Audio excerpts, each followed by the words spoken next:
Okay, so there is some speculation going on right now that the Utah Jazz bromance is officially history, right? This isn't the first time I've heard this, and Gobert, he shut this down pretty quickly, saying there was just another rumor.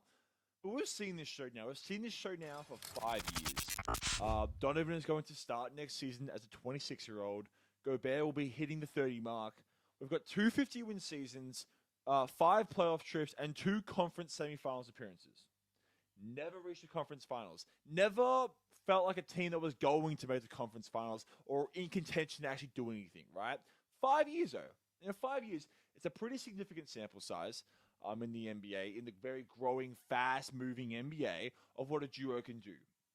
And obviously, there's a lot of external factors, which we'll get into those soon. But for two stars to team up for 5 years, I quickly made a list of stars, of little duos that didn't last that long. So you actually do a bit of research for this show. Okay, now it's completely in random order, but if Rudy Gobert and Donovan Mitchell split up today, they would have already lasted longer than KD and Steph, than LeBron and Dwayne Wade, Carmelo Anthony and Billups, Julius Erving and Moses Malone, Vince Carter and Jay Kidd, Chamberlain and Greer, Penny and Shaq, and Wade and Shaq, Alex English and Kiki Vandeweghe, Rick Barry and Nate Thurman, Barkley and Hakeem, Barkley and Kevin Johnson, Bill Walton and Maurice Lucas, and finally Oscar Robertson and Kareem. See, I do a bit of research for this show. Okay, now there's a lot of big names on this, and when you throw in Mitchell and Gobert. Obviously, neither of those two are like legends the way usually one of those players listed were.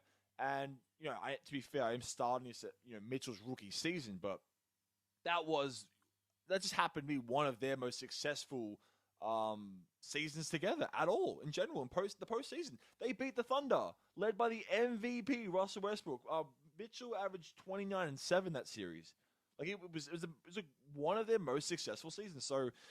Excuse me, I'm counting it. I'm starting from there. Now, when you throw in their 5 seasons compared to some of those duos who never reached 5 years playing together, they still come up very, very short.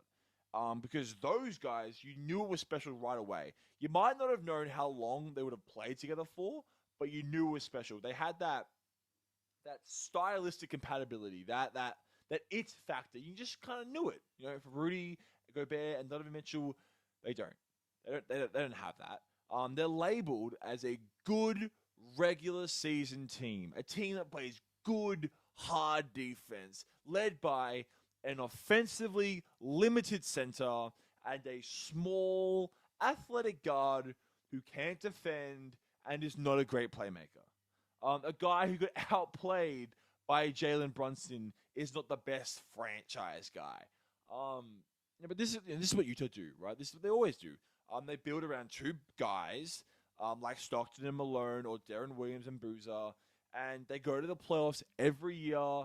And every year every time it takes them way too long to realize that the formula that they have, it won't push them over the line. That free agents are not lining up at the doors to play in Utah. That despite the great organization, despite the 50-win seasons. And we know stars are down. Mitchell is saying that he's down, and I get it. I get it. I do. It's like when a team has to draft well to survive, you don't really want to start throwing those guys over the boat for either pennies on the dollar or for a star that he might just leave soon. Also, if you don't define success by winning a championship, by solely winning a championship, Utah on paper are actually pretty good. They're great. Rudy and Mitchell will get you 50 wins. They'll be in the playoffs every year.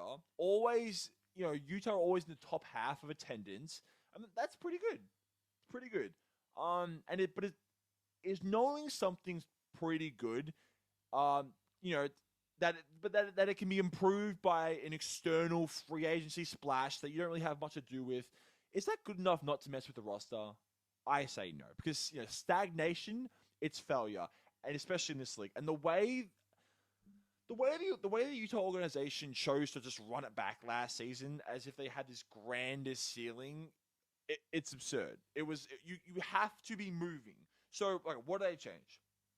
Firstly, get rid of Quinn Snyder. He's very, very good, but just ask the Warriors, who got rid of a very good coach named Mark Jackson, what the hell would happen for them. For the Raptors, who got rid of the coach of the year, Dwayne Casey. Like, a switch up adds life. It adds a bit of flow. Changing coaches in the NBA, it's like performing CPR before pulling out the defibrillator. Like, it's not great odds it will be like that much better, but you try that first before you start gutsing the team. That's what I think. You also need, for God's sake, you need some defensive perimeter guards. Like, guards that don't just like let their players walk into the paint. So a bit theatrical there. Walk into the paint because I have this big guy named Rudy Gobert who's going to block shots. That works in the regular season. It works in the regular season. Doesn't work in the playoffs. Who knows, man? Ben Simmons, always an option. Who knows how that's going to go? They have a lot of changes to make. I'm curious to see if this duo actually, toughens it out and plays again next season. If they have the same coach next season, if they have the same system next season, I'll be disappointed if they do. We'll see. We'll cover it all here at Basketball Network. So like and subscribe.